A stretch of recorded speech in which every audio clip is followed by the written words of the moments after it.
இயேசு கிறிஸ்துவின் நாமத்தில் அன்பின் வாழ்த்துக்கள். இந்த நாளில் ஆண்டவர் உங்களுக்கு தருகிற வார்த்தை அப்போஸ்தலர் நடபடிகள் அதிகாரம் 9 வசனம் 34. இயேசு கிறிஸ்து உன்னை குணமாக்குகிறார். பிரியமானவர்களே, இந்த காலை வேளையில உங்களோடு கூட ஆண்டவர் இந்த வசனத்தின் மூலமாக பேச போகிறார்.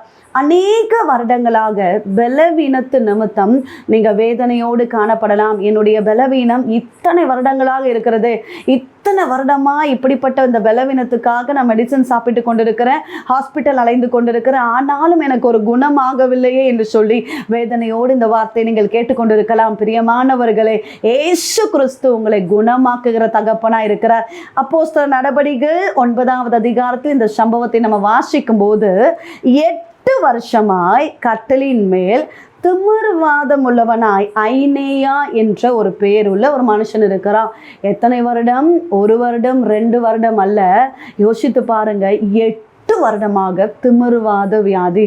எவ்வளவோ கஷ்டப்பட்டிருப்பார். அவருக்கு சப்போர்ட் பண்ணியிருக்கணும், அவருக்கு யாராவது ஹெல்ப் பண்ணியிருக்கணும். அவரால் எழும்பி நடக்க முடியாது. சரீரத்தில் இப்படிப்பட்ட ஒரு பலவீனத்து நிமித்தம் 8 வருடங்களாக அவர் கஷ்டப்பட்டு கொண்டிருக்கிறார். பிரியமானவர்களே, அந்த இடத்துல தான் பேதுரு கடந்து போகிறார். அந்த இடத்துல ஒரு அற்புதம் நடக்குது, அதிசயங்கள் நடந்தது. என்ன நடந்தது என்றால், ஐனேயாவே இயேசு கிறிஸ்து உன்னை குணமாக்குகிறார் என்று சொன்னபோது அங்கே வாசிக்கிற 34வது வசனத்தில், நீ எழுந்து உன் படுக்கையை நீயே போட்டுக்கொள் அப்படின்னு சொன்ன மாத்திரத்தில் உடனே அவன் எழுந்திருந்தானாம். பிரியமானவர்களே, இந்த காலவெளியில் ஏசப்பாவுடைய வார்த்தையை கேட்டுக்கொண்டு இருக்கிறீங்க. உங்கள் வாழ்க்கையில் ஏசப்பா அற்புதத்தை செய்வார். அவரால் முடியாத காரியம் ஒன்றுமில்லை, அவரால் கூடாத காரியம் ஒன்றுமில்லை. வியாதியை உன்னிலிருந்து விலக்குவேன் என்று அவர் சொல்லியிருக்கிறாரு. வசனத்தை அனுப்பி குணமாக்குவேன் என்று சொல்லியிருக்கிறாரு. அவருடைய தழும்புகளால் குணமாகிறோம் என்று எழுதப்பட்டிருக்கிறது. உங்க வாழ்க்கையில ஏசப்பா அற்புதத்தை செய்ய போகிறார். அநேக வருடங்களாக பலவீனத்து நிமித்தம் வேதனையோடு இருக்கிறீங்க, கஷ்டப்பட்டு கொண்டிருக்கிறீங்க. ஏசு கிறிஸ்து உங்களை குணமாக்க போகிறார். இந்த காலை வேளையில கர்த்தருடைய வார்த்தை கேட்டுக்கொண்டு இருக்கிறீங்க. விசுவாசத்தோடு செபியுங்கள். எப்பேற்பட்ட பலவீனமா இருந்தாலும் ஆண்டவர் நிச்சயமாக குணமாக்குவார். செபிப்போம்.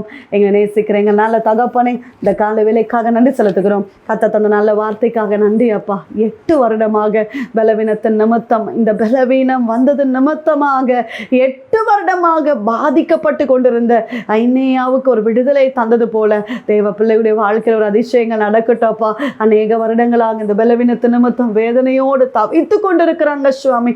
நீர் அற்புதத்தை செய்கிறபடியினால ஸ்தோத்திரம். இந்த நாள் முழுவதும் உங்க கரம் தாங்கி நடத்தட்டும். ஹாஸ்பிட்டல் இருந்து கொண்டு ஜெபித்து கொண்டிருக்கிறாங்க, பலவீனம் மாற வேண்டும் என்று போராடி கண்ணீரோடு ஜெபித்து கொண்டிருக்கிறாங்க சுவாமி.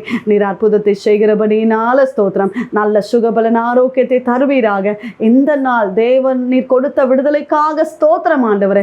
ஒவ்வொரு தேவ பிள்ளைகளை ஆசீர்வதிங்க, குடும்பங்களை ஆசீர்வதிங்க, செய்கிற வேலைகள், வருமானங்கள், தொழில்களை ஆசீர்வதிங்க, கையின் பிரயாசங்களை ஆசீர்வதிங்க. கடன் பாரங்கள், நெருக்கங்கள் மாறட்டும். ஒரு குழந்தைக்காக ஜெபித்து கொண்டிருக்கிறாங்கப்பா. நீர் அற்புதத்தை செய்கிறபடி ஸ்தோத்திரம். உம்முடைய கரத்துல தாழ்த்துகிறோம். ஒவ்வொரு குடும்பங்களையும் பாதுகாத்துக் கொள்ளுங்க. இயேசு கிறிஸ்துவின் நாமத்தில் ஜெபிக்கிறோம் எங்கள் ஜீவனுள்ள நல்ல தகப்பனே, ஆமென். பிரியமானவர்களே, கர்த்தர் உங்களோடு பேசியிருக்கிறார். நிச்சயமாக கர்த்தர் உங்களுக்கு சுகத்தை தருவார். உங்களுக்காக, உங்களுடைய ஜெப விண்ணப்பங்களுக்காக நாங்கள் ஜெபிக்கிறோம். நீங்களும் எங்களுக்காக, எங்களுடைய ஊழியங்களுக்காக ஜெபித்துக் கொள்ளுங்கள். டிவோஷன் மூலமாய் உங்களோடு ஆண்டவர் பேசுகிறதை எங்களுக்கு பகிர்ந்து கொள்ளுங்கள். இந்த வார்த்தை அநேகருக்கு பிரயோஜனமா இருக்குமே என்றால் அநேகருக்கு ஷேர் பண்ணுங்க. God bless you.